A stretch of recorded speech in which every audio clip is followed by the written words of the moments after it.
Welcome to MumAbroad's YouTube channel. I'm joined today by Katherina Tsalikis, founder of Kinetic Thinking, and Barbara Vandoni, a coach and trainer. Katherina has over 25 years experience in human resources and consulting, and is passionate about team coaching, emotional agility, and neuroscience. Barbara has a PhD in industrial chemistry and 10 years experience in this sector. But she has a natural tendency towards encouraging others to seek new initiatives, and this meant a change in her career path to become a coach. Katherina was born in Canada of Greek and Swiss parents and has lived in 9 different countries. And Barbara, a native Italian, has spent 7 years as an expat in Asia, Australia, and the United States. Welcome to you both. Thank you. Thank you. Thank you for joining me today. Katherina, let's start with you. Perhaps you could tell us how you met and why you decided to work together. Sure. So Barbara, actually, when she came back to Italy after her time abroad, was chatting with a common acquaintance of ours about her dream to start coaching in Italy. And so this common acquaintance actually put us in contact. And we kind of hit it off right away because it was as if we'd known each other for years. And we were throwing around ideas on what are the types of needs for people now in the market. And so we had a lot of great ideas that were really in common, but we also have common values. So that's how we met. Yeah. Barbara, what would you say makes a good partnership? And specifically, why do you and Katherina have a successful working partnership? So to me, a partnership works when partners have similar goals and similar values. And in this specific case, Katherina and I are sharing our willingness to help people live out their desires and help them increase self-awareness. I have to say that Katherina is a great woman to work with because she's enthusiastic, open to new ideas, and she has plenty of ideas as well. And I have to say that we have a lot of fun working together, which I guess is another great element. Katherina, as a company, Kinetic Thinking, you specialize in change management and the focus of your coaching is on life transitions. Can you explain a little bit more about that? Yeah, sure. So I worked around 20 years as an HR director in different multinationals, and multinationals always have the kind of the fever of constantly changing. So they're changing structures and changing priorities and changing people. And so I became really passionate about change because I was trying to really help people to get through all of these changes that were being thrown at them. And let's face it, change is not easy. It's tough to manage. And I was going through a lot of personal change as well. So a divorce, my father died. So a change of house, change of country. And so it was pretty tough. And I think that even though when we decide to move from one situation to the other, it can be pretty challenging.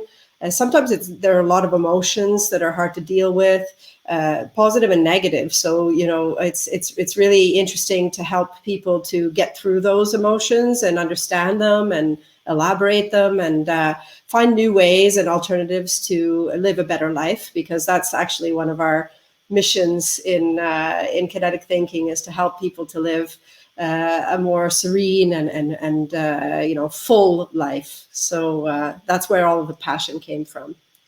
Barbara, how would you say your direct experiences living and working in so many different countries and cultures has helped you with your coaching, particularly with expats?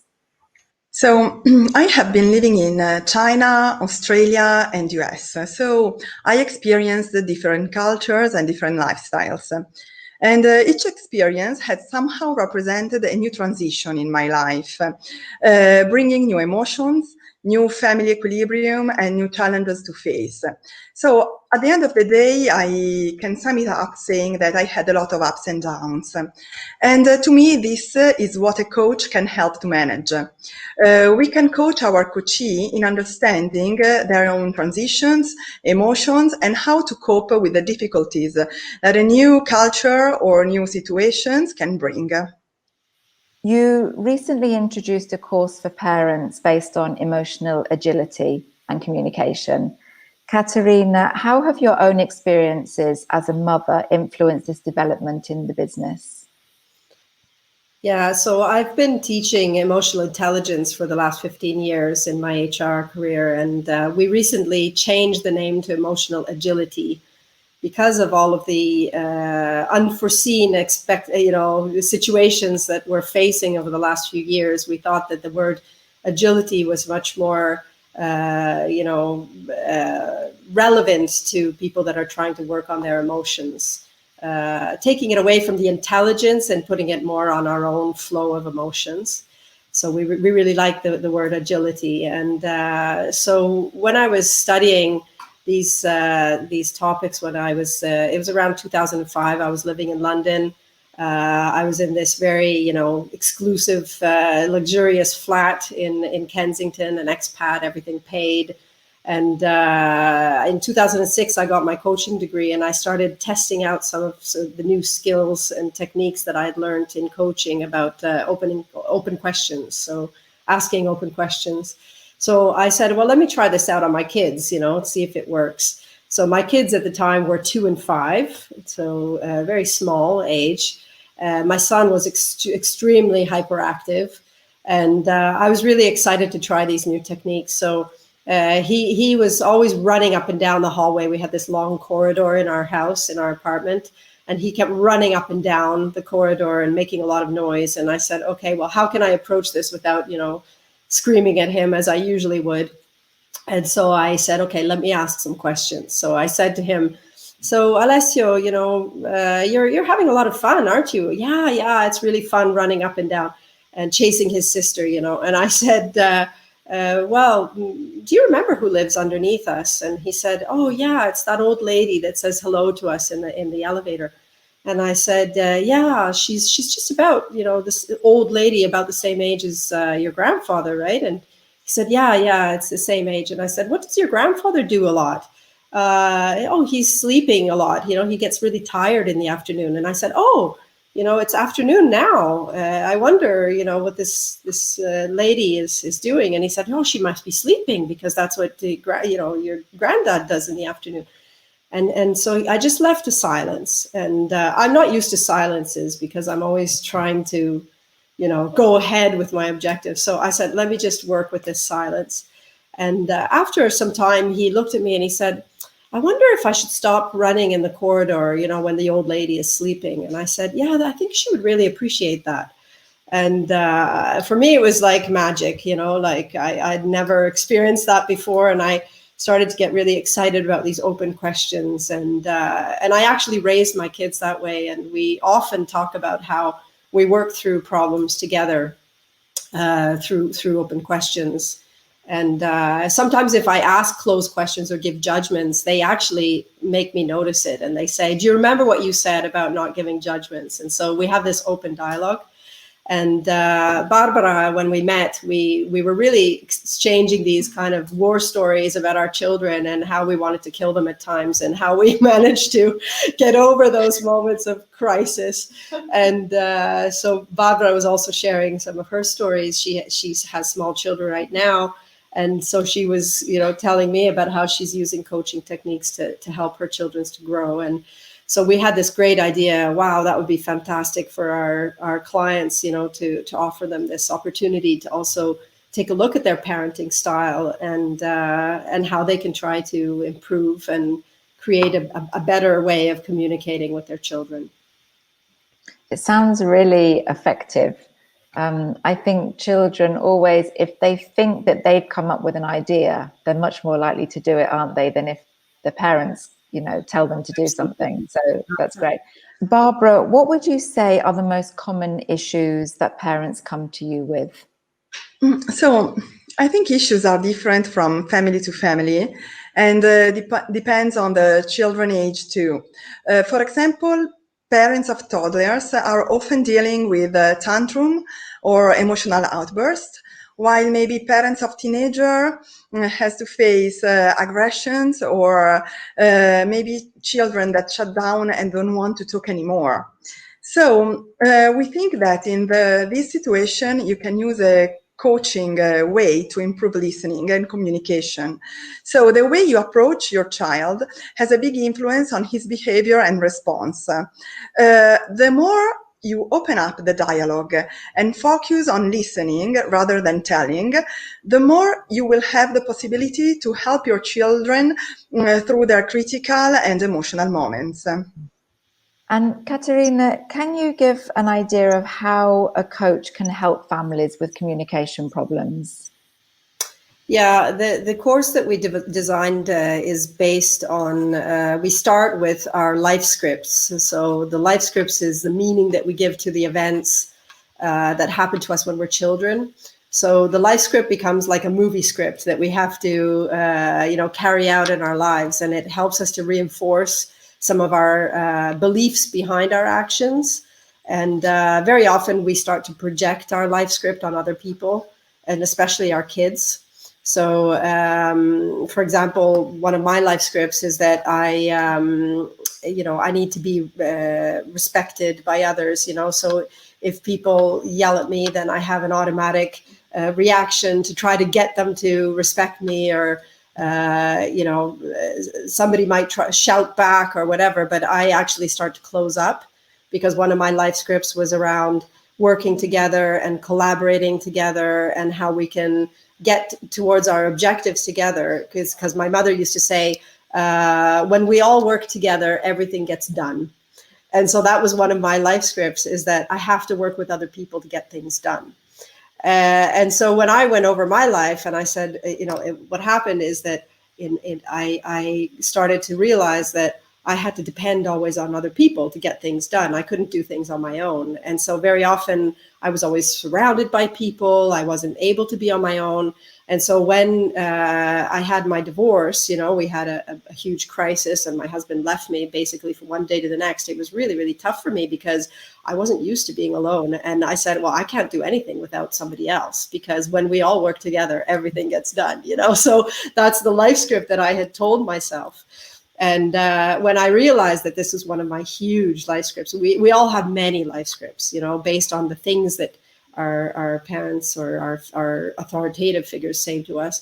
And when you go and pick these apart and understand how they've influenced your life from a positive point of view, so I'm a really empathetic and collaborative person, but then also from a negative point of view. So what does that mean for me when I am on my own, or when I do need to decide something without asking everybody and their dog, before I make a decision, how can I try to live with that and make it work for me and to let things go?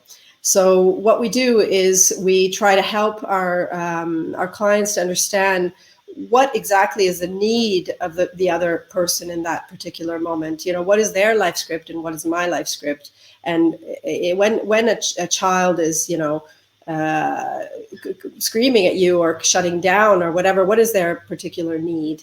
And so what are your emotions that are happening in that moment? And how can I deal with those emotions and understand trying to get unblocked and trying to move from the emotional part of my brain, which is the amygdala, to my frontal cortex, which is my rational brain, and try to open up new communication channels with the person that I'm trying to build a relationship with. It sounds very complex, but actually we have a great method, and the feedback from our clients is really positive, because we've opened some new doors that haven't been opened before, and people can really understand why they act in a certain way. So that's one of the things that we try to help our clients with, on how they can improve their family relationships. It's about learning new tools, isn't it? Because I think in the heat of the moment, if you're with a child, whether it be a toddler or a teenager, and you're having an argument, or there's some kind of conflict there, in the heat of the moment, you just you get yourself in the middle of it, and sometimes you make the situation worse. Whereas if you learn a way to work in a conflict situation, then you get out of it much quicker. And it seems that that's what you're trying to give your clients, is tools to be able to cope with in these situations. Yeah, all of our sessions are very interactive. So we have a theoretical part, and then we have a practical part where people kind of role play or do exercises or reflections. And so it's all very much around giving people tools and tips on what to do in critical situations and how to build those relationships, and practicing a bit together, in a safe space where people can feel that they can actually, express themselves without being judged or yeah. Just one last question, Katherina, what do you love about your work? I love seeing people's eyes light up when they have that aha moment. That's the best part of a coach's, I think, day, is when somebody has that kind of light bulb going off and saying, "Oh, okay, now I get it." And then also seeing people progress in time. So seeing people coming back to you and saying, "Oh, I've tried this and I've tried that," and seeing some of their successes and seeing them grow. I mean, that's my biggest passion, and that's what really gets me up in the morning. And Barbara, what would you say that you love about coaching? So I love working with people, and I love to see when they realize they have their own tools to change the way of seeing life, and to find new solutions, and to discover something which makes their life better. Because even if they come to me for a work problem or a personal problem, at the end of the day, they always discover something new about themselves, which helps them in every field of their life. And to me, this is something amazing to discover together, because you see them growing up and finding new self-awareness. Yeah, really important. So at the bottom of the screen now, we're going to put your website address. That's www.kthinking.net. If anybody watching wants to find out more about your services, they can have a look there, and they'll also find your contact details. So, Katherina, Barbara, thank you so much for joining me today. Thank you so much. Thanks.